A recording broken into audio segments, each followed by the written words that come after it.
ilmu berlian, izinkan saya mengucapkan salam untuk Ibu Bidan sekalian. Assalamualaikum warahmatullahi wabarakatuh. Selamat pagi, salam sejahtera untuk kita semua. Yang terhormat Kepala Bidang Kesehatan Masyarakat Dinas Kesehatan Kabupaten Brebes, Bapak Dr. Adi Pujo Astowo, dan yang kami banggakan peserta undangan yang telah hadir pada pagi hari ini. Alhamdulillahirrabbilalamin, atas nikmat dan karunia-Nya pada hari ini, Kamis tanggal 4 September 2025, kita semua diberi kesehatan sehingga dapat berkumpul bersama untuk mengikuti acara pertemuan koordinasi penurunan AKI dan AKP yang insya Allah dapat memberikan manfaat dan dicatat sebagai amal ibadah kita semua. Amin, amin, ya robbal alamin. Baik, hadirin yang berbahagia, untuk mengawali acara pada pagi hari ini, marilah kita bersama mengucapkan lafaz basmalah. Acara selanjutnya yaitu menyanyikan lagu Indonesia Raya. Kepada hadirin dimohon untuk berdiri.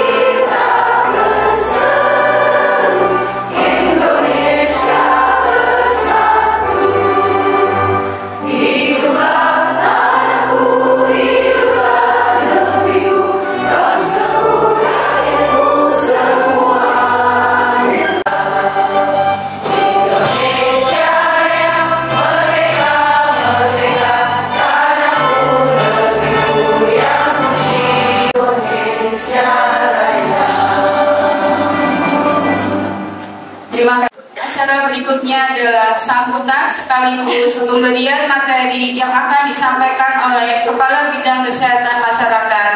Kepada yang terhormat Bapak Dr. Adi Pujo Astowo, kami persilahkan.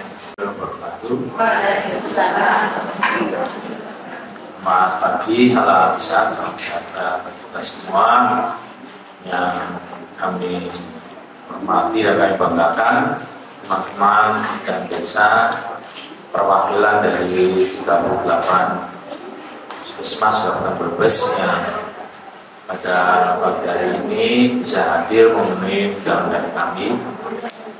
Jadi pertemuan pada hari ini ya kami akan menyampaikan kepada teman-teman semua capaian kita, mana dalam tiga hal besar yang masih menjadi permasalahan di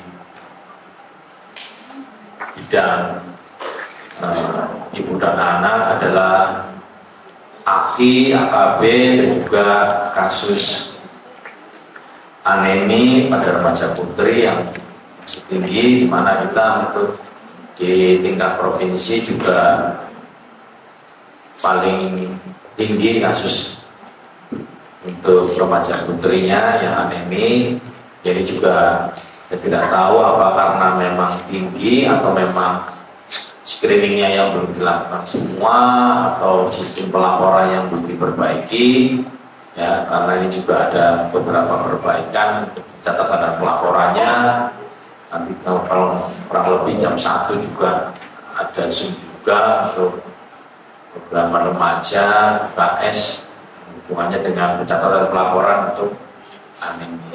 Saya sampaikan ya memang ada perubahan besar di struktur di puskesmas. Sekarang kan tidak ada pikor ya, karena kita mengikuti struktur dan ILP ya, jadi bukan karena saya yang ke puskesmasnya terus kemudian di program remaja.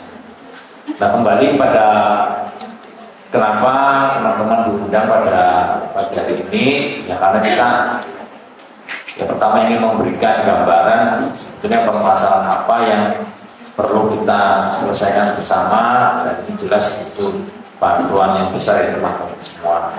Pertama-tama saya juga mengucapkan terima kasih untuk kerja keras teman-teman semua ya, sebagai ujung tombak, ujung tombol segala yang capek kan semuanya di bidang desa ya.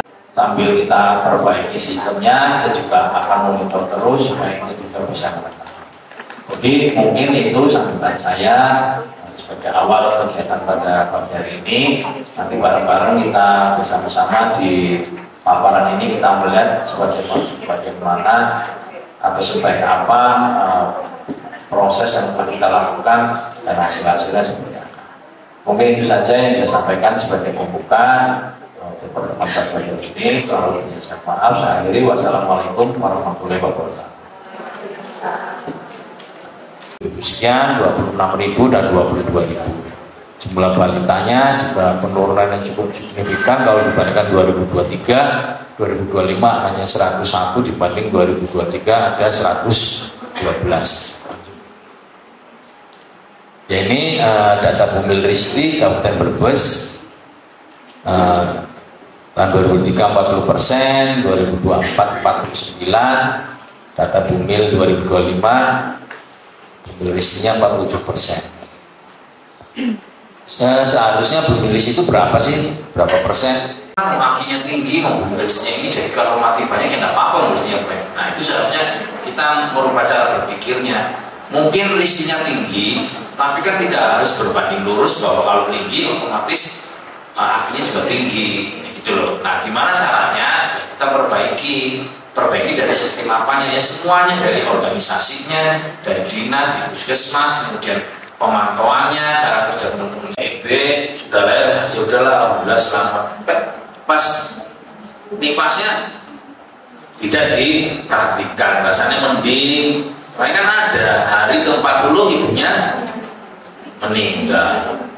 Ya karena apa? Ya karena itu tadi kita rasanya sudah selesai tugasnya, ya sudah. Gitu. Padahal hal-hal yang seperti ini kan eman-eman. Sedang kita tahu sendiri bahwa untuk kasus kematian di nifas itu rata-rata kita 70%. Tahun ini dari 20 kematian itu yang kematian di nifasnya adalah 12. Dari 12 ada kasus yang kondisinya sudah somnolen di ICU ya dari puskesmas lagi. Ya kemarin ada kasus kematian kan udah tahu PEB, listriknya kunjungannya tidak rutin, dibawa ke rumah sakit tensinya ke 190, 110 atau berapa. Akhirnya ibunya meninggal, anaknya meninggal di rumah sakitnya, udah kayak gitu, dikirim jam 11.45 siang, dikerjanya 12:30 malam. Pakainya vakum.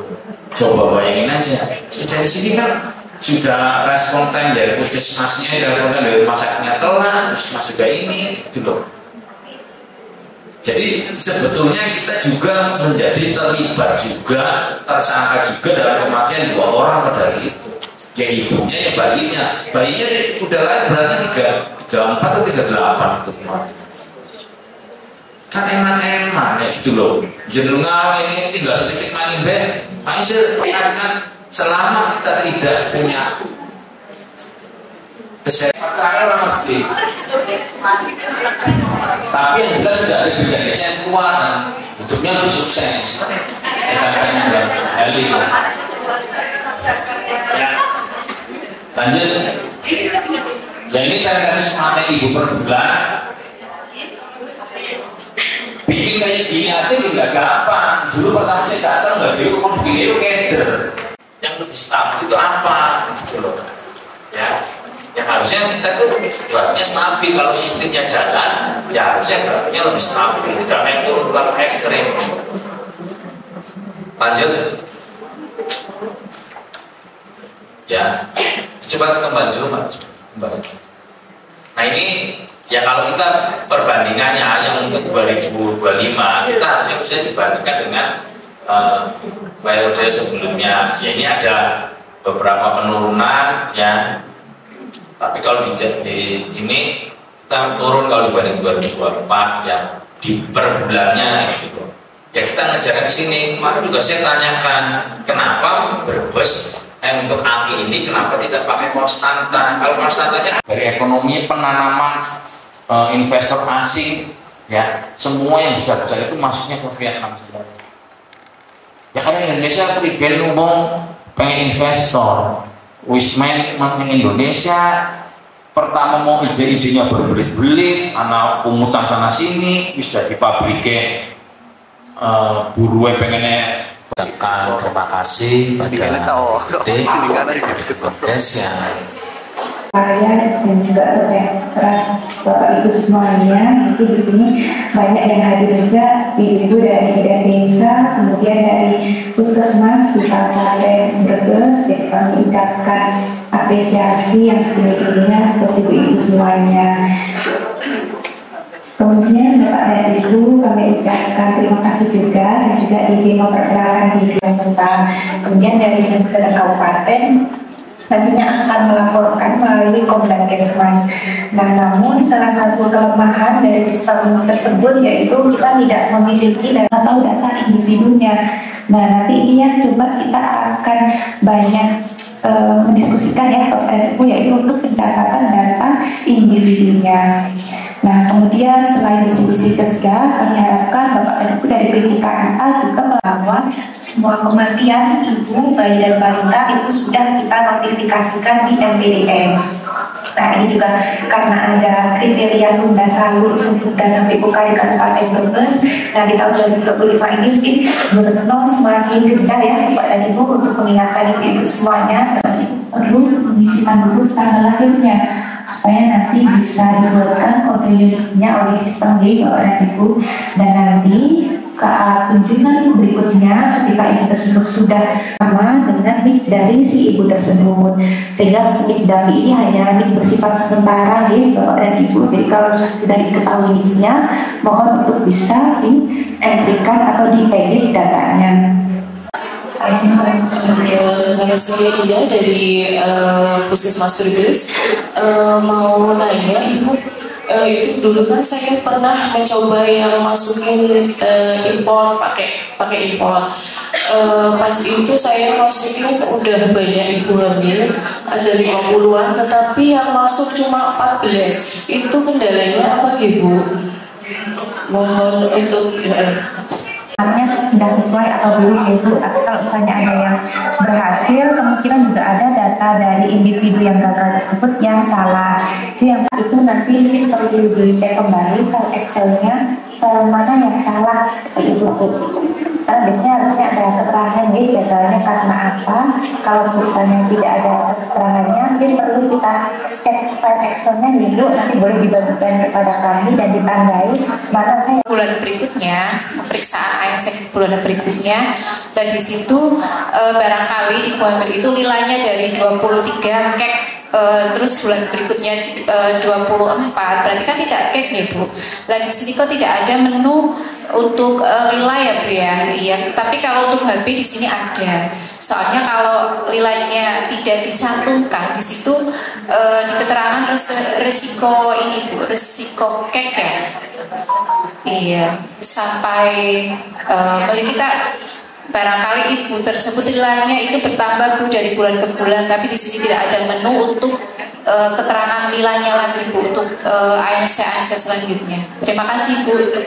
hal yang akan kami sampaikan di sini, salah satunya mungkin tadi terkait pertanyaan dari Mbak Yani, Mbak Sri Mulyani.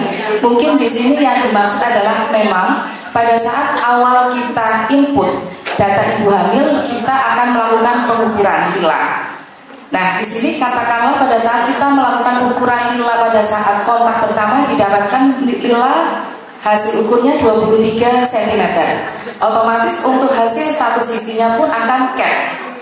Nah, misalnya di bulan-bulan berikutnya, katakanlah si ibu hamil itu memang masih cap, tetapi mungkin pada saat di trimester ketiga, karena sudah ada pemberian PMT atau mungkin makanan tambahan yang lainnya, otomatis ibu hamil itu nilainya itu akan bertambah. Jadi untuk entry, teman-teman jangan lupa teman-teman ini kan teman-teman yang ada di puskesmasnya masing-masing. Terus kemudian yang tadi disampaikan Bu Titi, loop yang laporan program itu harus diklik. Kalau nanti sudah perbaikan, jadi otomatis itu laporannya yang kita sudah entry masuk ke sana gitu. Mungkin Bu Titi mau menyampaikan closing statement barangkali sedikit mungkin sampai aja Bu Titi. Kebetulan di Brebes ini ada demo Bu Titi hari ini.